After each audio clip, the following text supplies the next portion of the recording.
Good afternoon and welcome to our press conference with President Lagarde and Vice President de Guindos. And my name is Wolfgang Preußel. As always, we are joined by journalists who are connected via video link. If they ask questions, please turn on the camera and the microphone. And with that, I hand over to President Lagarde, please. Thank you very much, Wolfgang, and good day to all of you. The President, the Vice President and myself welcome you to our press conference. The Governing Council today decided to keep the three key ECB interest rates unchanged. Inflation is currently at our 2% medium-term target. The incoming information is broadly in line with our previous assessment of the inflation outlook. Domestic pressures have continued to ease, with wages growing more slowly. Partly reflecting our past interest rate cuts, the economy has so far proven resilient overall in a challenging global environment. At the same time, the environment remains exceptionally uncertain, especially because of trade disputes. We are determined to ensure that inflation stabilizes at our 2% target in the medium term. We will follow a data-dependent and meeting-by-meeting approach to determining the appropriate monetary policy stance.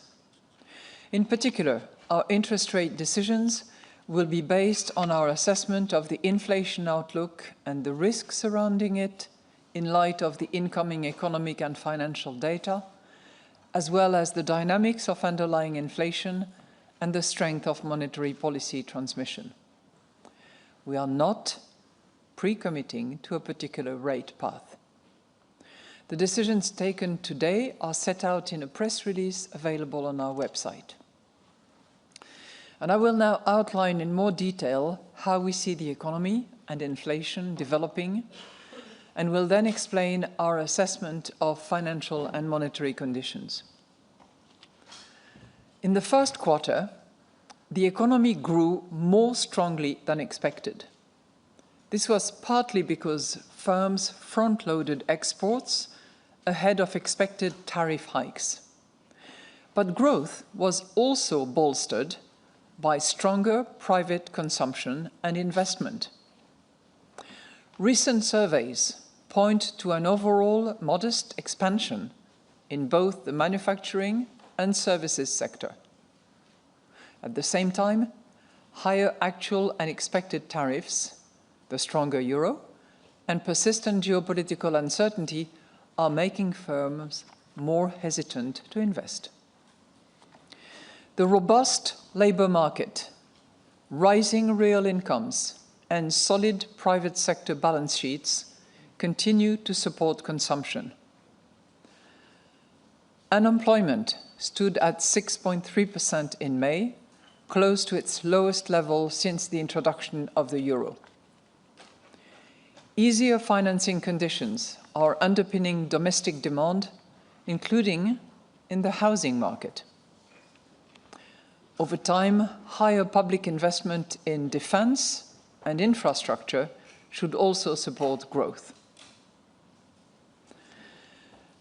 More than ever, the Governing Council considers it crucial to urgently strengthen the euro area and its economy in the present geopolitical environment. Fiscal and structural policies should make the economy more productive, competitive, and resilient. Governments should prioritize growth-enhancing structural reforms and strategic investment while ensuring sustainable public finances. It is important to complete the Savings and Investments Union and the Banking Union, following a clear and ambitious timetable, and to rapidly establish the legislative framework for the potential introduction of the digital euro. The Governing Council welcomes the Eurogroup's commitment to improve the effectiveness, quality, and composition of public spending, and supports the efforts by European authorities to preserve the mutual benefits of global trade. Annual inflation stood at 2% in June, after 1.9% in May. Energy prices went up in June, but are still lower than a year ago. Food price inflation eased slightly to 3.1%.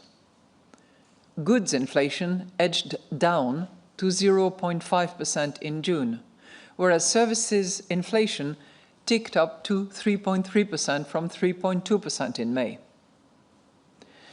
Indicators of underlying inflation are overall consistent with our 2% medium-term target. Labour costs have continued to moderate. Year-on-year growth in compensation per employee slowed to 3.8% in the first quarter, down from 4.1% in the previous quarter. Combined with stronger productivity growth, this led to slower growth in unit labour costs. Forward-looking indicators, including the ECB's wage tracker and surveys on wage expectations of firms, consumers, and professional forecasters, point to a further decline in wage growth. Short-term consumer inflation expectations declined in both May and June, reversing the uptick observed in previous months.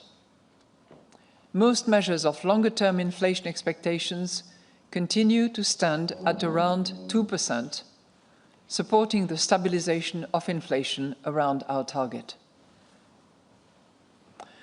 Turning now to the risk assessment. Risks to economic growth remain tilted to the downside. Among the main risks are further escalation in global trade tensions and associated uncertainties, which could dampen exports and drag down investment and consumption. A deterioration in financial market sentiment could lead to tighter financing conditions and greater risk aversions, and make firms and households less willing to invest and consume. Geopolitical tensions, such as Russia's unjustified war against Ukraine and the tragic conflict in the Middle East, remain a major source of uncertainty. By contrast, if trade and geopolitical tensions were resolved swiftly, this could lift sentiment and spur activity. Higher defense and infrastructure spending, together with productivity-enhancing reforms, would add to growth. An improvement in business confidence would also stimulate private investment. The outlook for inflation is more uncertain than usual as a result of the volatile global trade policy environment. A stronger euro could bring inflation down further than expected. Moreover, inflation could turn out to be lower if higher tariffs lead to lower demand for euro area exports and induce countries with overcapacity to reroute their exports to the euro area. Trade tensions could lead to greater volatility and risk aversion in financial markets, which would weigh on domestic demand and would thereby also lower inflation. But by contrast, inflation could turn out to be higher if a fragmentation of global supply chains pushed up import prices and added to capacity constraints in a domestic economy. A boost in defense and infrastructure spending could also raise inflation over the medium term. Extreme weather events and the unfolding of climate crisis more broadly could drive up food prices by more than expected. So looking at the financial and monetary conditions now. Market interest rates have increased since our last meeting, especially at longer maturities. At the same time, our past interest rate cuts continue to make corporate borrowing less expensive. The average interest rate on new loans to firms declined to 3.7% in May from 3.8% in April. The cost of issuing market-based debt also came down, falling to 3.6% in May.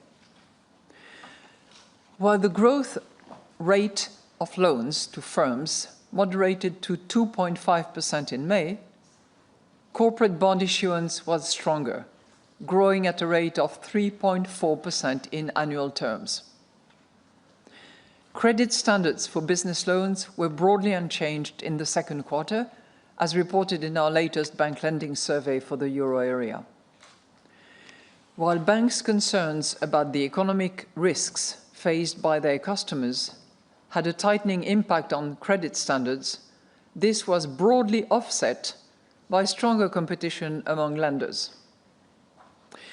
Meanwhile, firms' demand for credit increased slightly, benefiting from lower interest rates, but they remained cautious because of global uncertainty and trade tensions. The average interest rate on new mortgages has barely changed since the start of the year and stood at 3.3% in May. Growth in mortgage lending edged up to 2% in May in the context of a strong increase in demand, while credit standards tightened slightly in the second quarter. So in conclusion, the Governing Council today decided to keep the three key ECB interest rates unchanged. We are determined to ensure that inflation stabilizes at our 2% target in the medium term. We will follow a data-dependent and meeting-by-meeting approach to determining the appropriate monetary policy stance. Our interest rate decisions will be based on our assessment of the inflation outlook and the risks surrounding it, in light of the incoming economic and financial data, as well as the dynamics of underlying inflation and the strength of monetary policy transmission. We are not pre-committing to a particular rate path. And in any case, we stand ready to adjust all of our instruments within our mandate to ensure that inflation stabilizes sustainably at our medium-term target and to preserve the smooth functioning of monetary policy transmission. And we are now ready to take your questions. And the first question goes to Annette Weisbach of CNBC. Annette, please.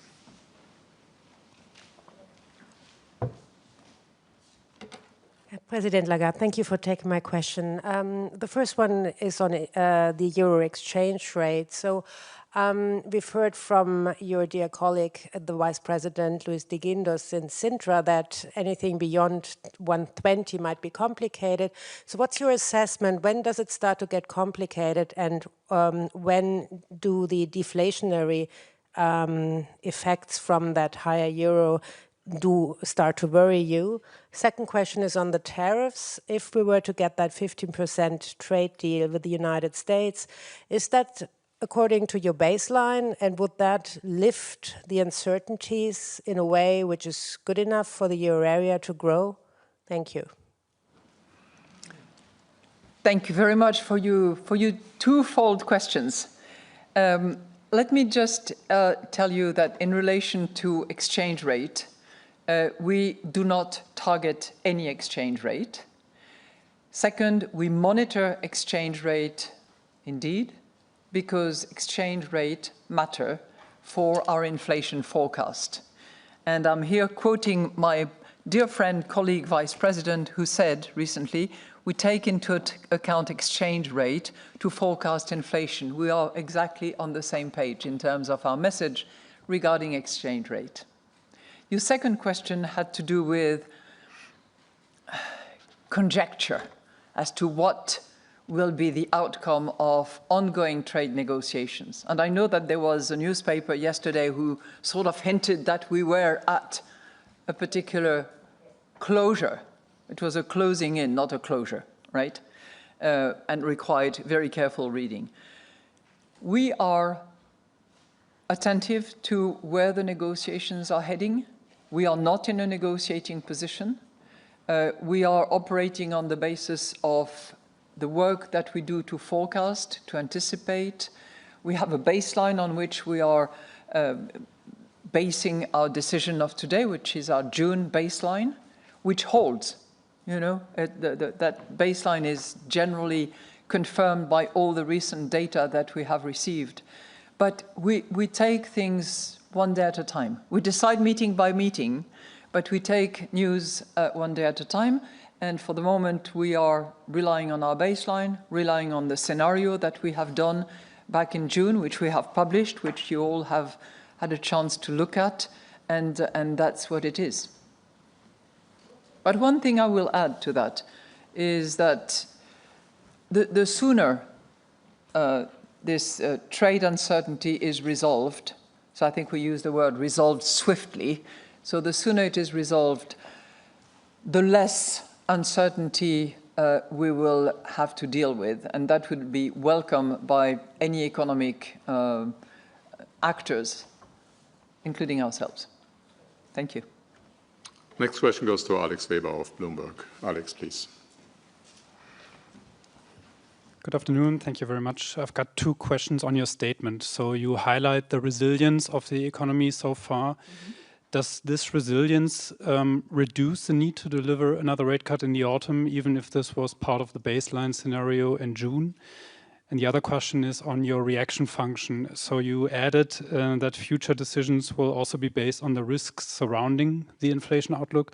Could you just explain why this addition was necessary? Thank you. Sure. Thank you very much. And thank you for noticing the addition. You're right. So I'll start with that one.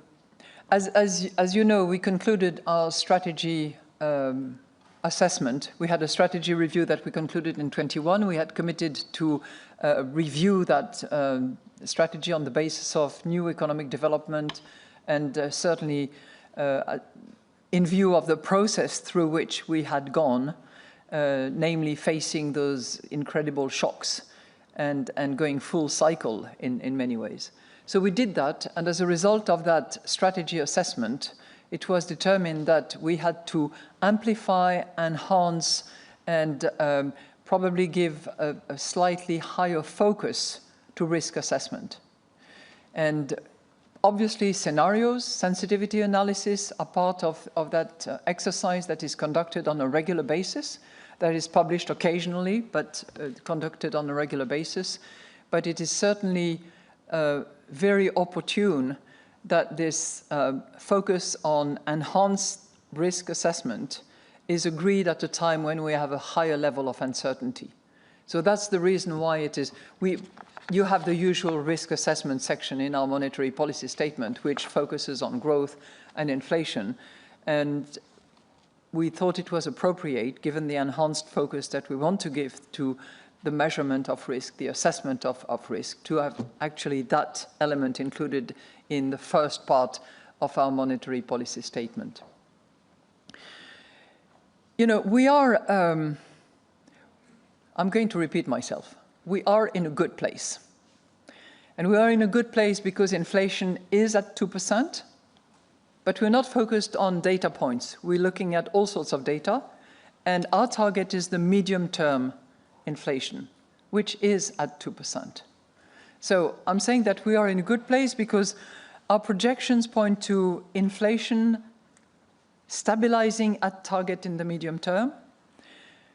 As you will remember, I have often mentioned the importance of wages. Wages are heading in the right direction and are showing this downward trend that we were expecting. The unit profit is continuing to buffer in a little bit of that wage increase, which is the natural result of an element of catching up and adjusting to the development of the economy. And we have seen, and I'm coming now to the specific point of your question, we have seen growth developing in a relatively favorable way.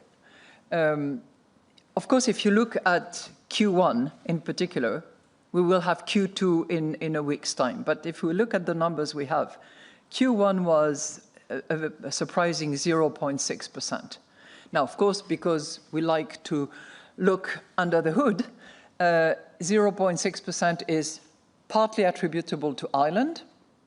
And then if you look at what was actually driving this growth increase, it's partly front-loading because economic operators anticipated the rising of tariffs and decided to front-load. But it's not just front-loading.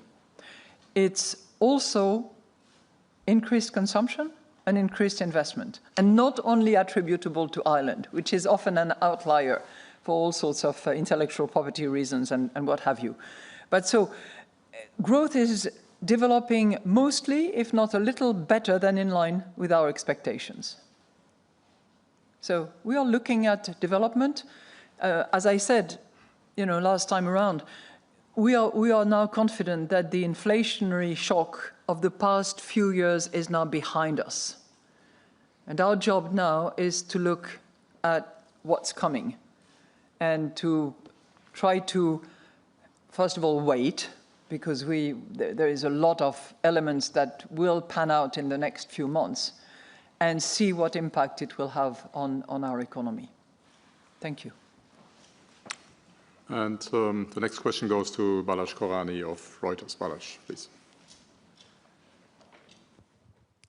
Good afternoon. Thank you for taking my questions. Two, of course. The first is about the risk of undershooting the target. Talking to some of your colleagues and reading more economist notes, it seems to me that there is a greater discussion about undershooting. In your discussion today, was there anything about this? Do you think over the last 6 weeks, the risk of below target inflation has increased?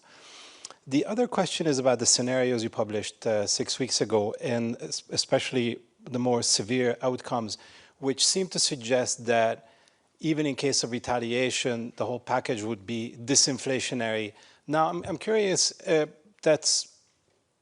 is there consensus in the Governing Council about this, or is there perhaps still a discussion that such a scenario could turn out to be inflationary rather than disinflationary?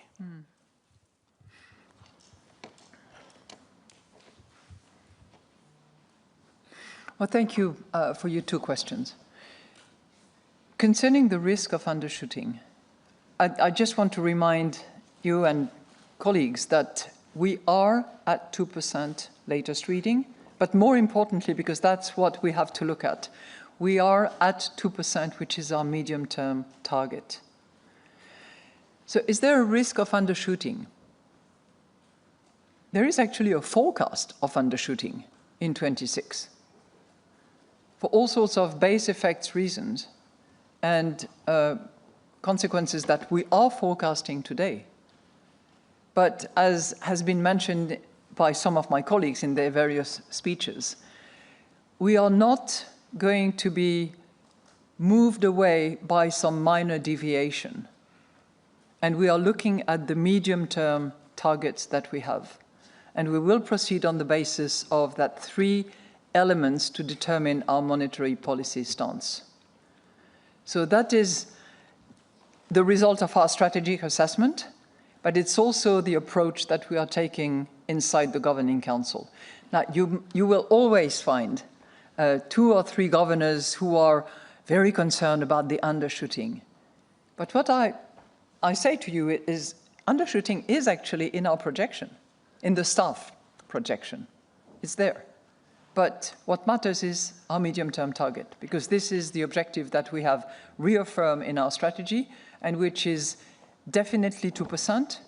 And when I look at my inflation expectations, it is strongly anchored around 2% in the short term, but also in the longer term.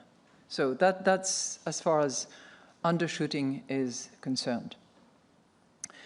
Now, we have conducted that exercise with our scenario, and as you know, we have this sort of rosy scenario where everything is at 0, it's perfectly symmetric and reciprocated. We have the baseline, which is at 10%, which is the current rate that the economy is taking in, and we have the 20%, which is the severe scenario. Some of those scenarios have retaliation measures, not all. And I think that as we observe the interesting negotiations and what leaks out in various forms, retaliation is optional, doesn't seem to be a definite element. But the ultimate net-off result in terms of inflationary forces or disinflationary forces cannot be determined at this point in time. Why is that? Because It's a very complicated set of factors that we will have to analyze, take into account to determine what the impact will be. We currently have a list of different rates. You have the hypothetical 10 or 15 or X%. We have some sectoral rates as well that apply to either the automotive industry or the steel and aluminium industry, a big question mark on pharmaceutical. And to add to that complexity, you also have the indirect impact on our economy of tariffs that are decided in relation to other countries that will induce some redirecting or rerouting, which themselves will have an impact on our economy. For the moment, we assume that this impact will be inflationary, and staff has worked on that. But equally, and this is very difficult to assess for the moment, there will probably be some bottlenecks issues as a result of the trade disruption. There will probably be, just as there will be some rerouting and redirecting, there will be some supply chain significant changes. And that will have also an impact on inflation, more likely to be inflationary than disinflationary.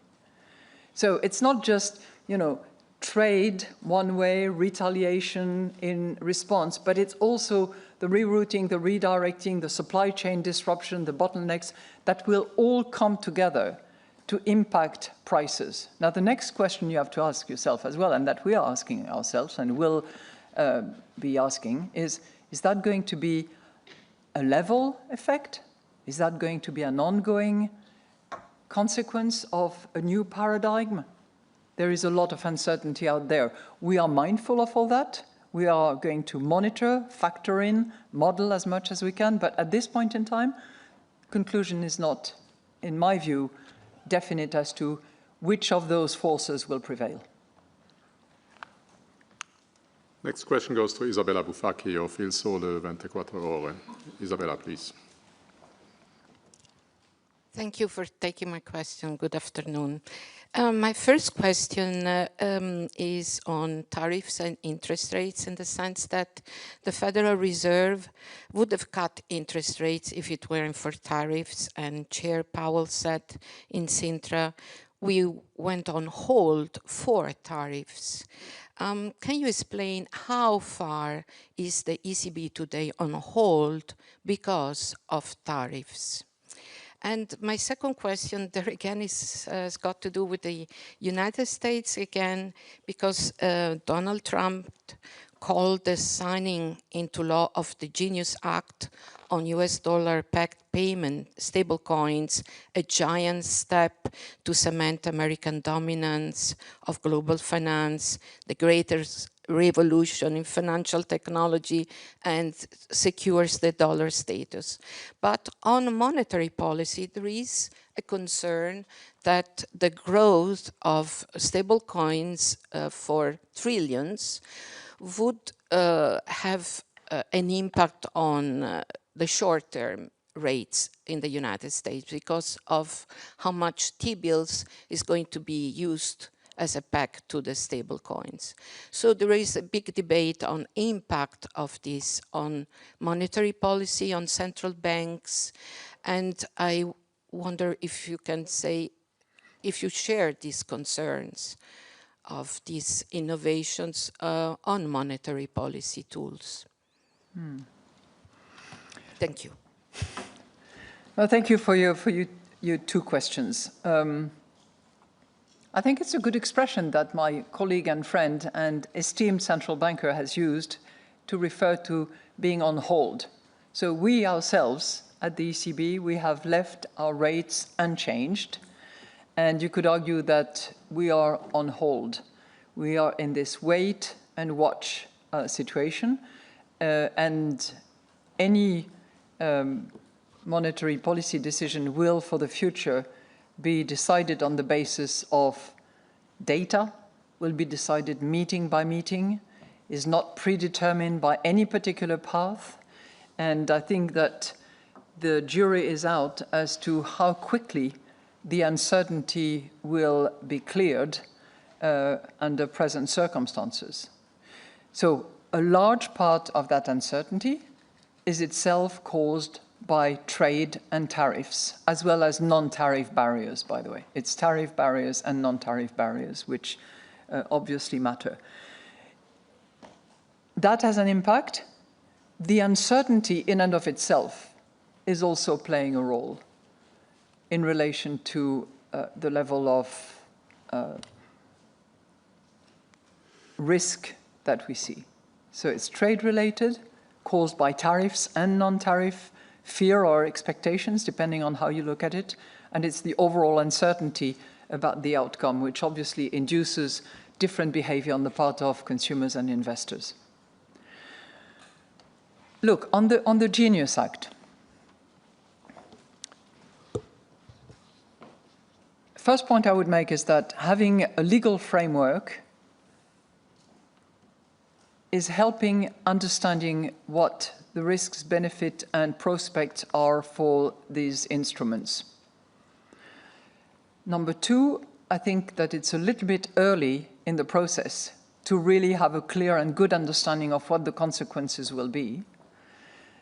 Number three, we have to be focused on what we do here at home in Europe.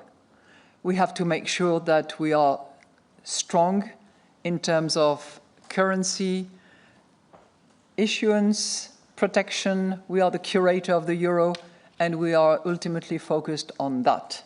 So, of course, we are mindful of what's happening elsewhere, what the dangers could be, but we have to make sure that at home we take all the necessary measures to protect and preserve our currency. And in that respect, we are very decisively focused on developing the digital euro and doing everything that we can to be on time and prepared to make this digital form of sovereign money available in the shortest possible time, which doesn't mean that it's going to be tomorrow, rest assured.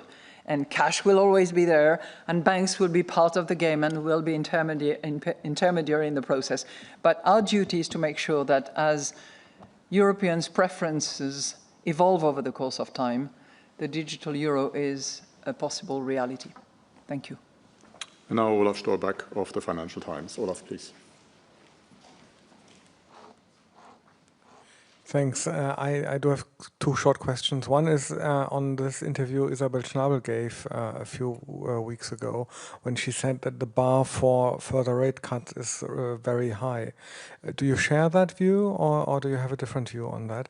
And my second question refers to views expressed by analysts who said that if the trade tensions will be resolved quickly, the question could relatively soon become when the next rate hike will happen rather than the next rate cut in the euro area. Do you think that's a relevant framework at the moment, or is this not relevant from your point of view? Thanks. Well, thank you for your two questions. You know, each and every executive board members and each and every governor has their preference and their views. And I think it is the beauty of this institution to allow for diversity of viewpoints and for allowing the expression of those viewpoints. Now, my job as president of the ECB is to harness all the views of the Governing Council members and on the basis of our staff work, projections, proposals, to elicit as large a majority view as is possible. That's my job, okay? So what I can tell you as far as today is concerned is that the decision to keep interest rates unchanged was a unanimous decision. I can also tell you that the risk assessment, which is nicely spelled out in the monetary policy statement, was broadly shared by members of the Governing Council. Now, as to future path, I think it's also widely shared by members of the Governing Council that we have to work on the basis of the data as they come in, that we have to decide meeting by meeting, and that to predetermine a path or preset the level or the material and significant development that would trigger one thing or the other is prospective and not part of the job that I do. Okay? I think my response is clear enough. Look, if trade tensions are resolved in short order, it will clear some of the uncertainty that we have weighing on the decision-making of consumers, of investors, of enterprises, and it will, of course, help us as well anticipate and model what the outcome of those tariffs will be. Could it lead to different movements? Future will tell. Our work will tell. I would not exclude anything, for sure. Thank you. Next question goes to Santi Pignol of Market News International, MNI. Santi, please. Thank you. Good afternoon, Madame Lagarde. My question is, we are now less than a year from the time when reserves are expected to slip from excess to ample. My question is, are you happy that banks are in a position to deal with the reduced reserve? And is the ECB happy that all the tools are in place for any early signs to stress in the interbank market? Thank you. Yeah, I suppose you're talking about liquidity and the volume of liquidity. Yeah.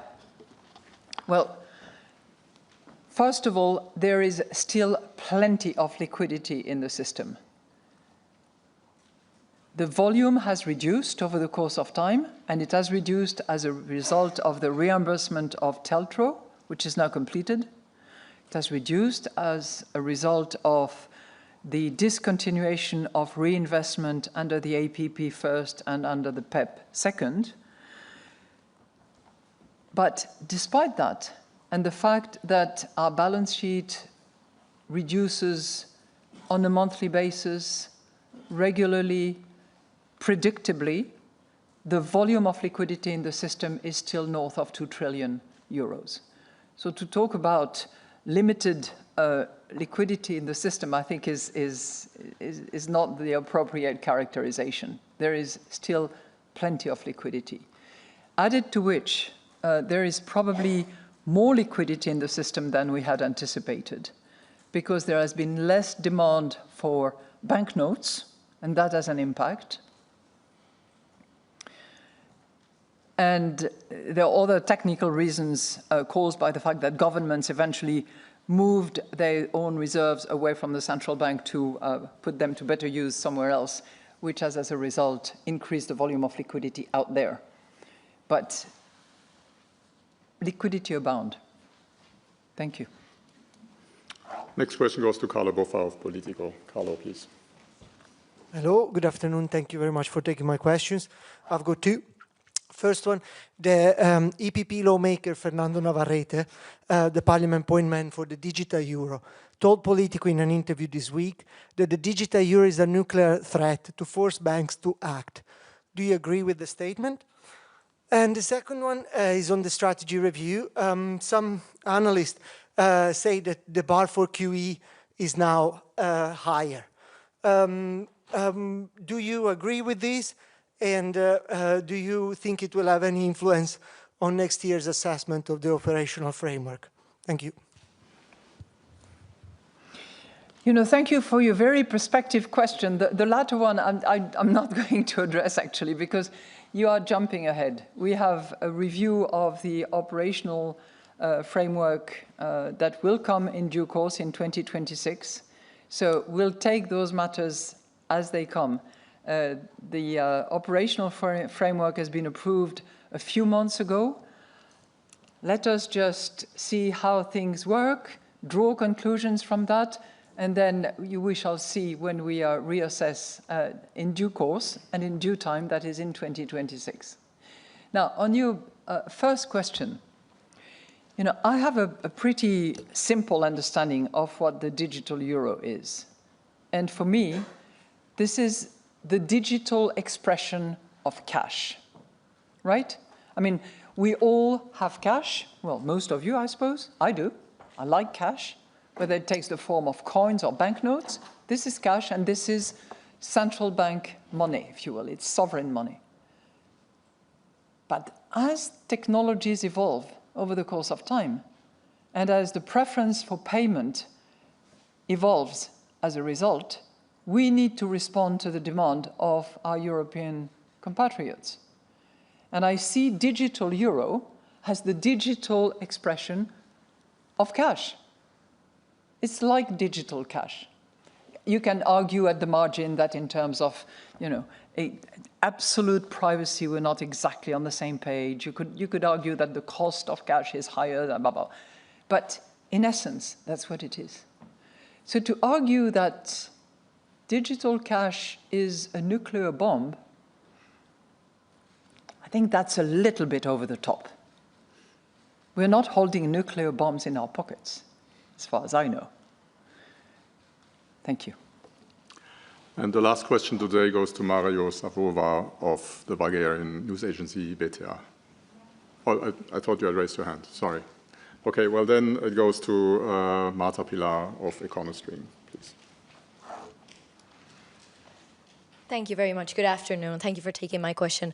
Madame Lagarde, what do you think of market expectations calling for another cut, independent of when it is, especially given that the June projections already incorporate one more cut? Thank you very much. Well, thank you so much for your question. Markets do what they have to do, and we do what we have to do, right? So what I said earlier is still valid. We are in a good place. We are well positioned to deal with turbulent waters and to deal with the risks that will develop over the course of the next few months. And I'm here referring particularly, but not only, to the risk related to tariffs. But you can include geopolitical risks as well. You can include a vast uncertainty, which might partly clear as a result of whatever tariff certainty we receive. So we are well positioned. We are in a good place. We have essentially closed that disinflationary cycle that we battled over the last months and which has led us to move from 400 basis points to 200 basis points with 8 cuts in a matter of 9 months. So we are in a good place now to hold and to watch how these risks develop over the course of the next few months. And we will have a new projection in September, and later on, we reassess at each monetary policy meetings. We do projections and we publish them on a quarterly basis, but we do that on a regular basis, and we will continue to do that in September, in October, in December, and on and on. And it's on the basis of that work that the Governing Council will decide what is the appropriate monetary policy stance. So I cannot tell you much more than that because it's been repeated twice in the monetary policy statement. I've tried to avoid repeating it too much, but our collective determination is, number one, keep inflation at 2% medium-term target. Number two, operate on a meeting-by-meeting basis. Number three, be data-dependent, and there will be plenty of that in the coming months. And not have any kind of predetermined rate path. Some people would like it. I understand that markets would like to have more anticipation of that possible rate path.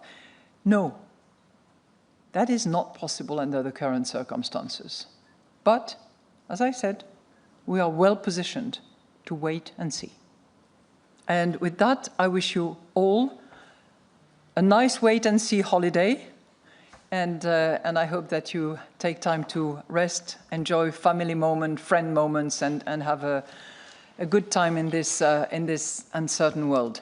Thank you so much. And we will be back on 11th of September, if you want.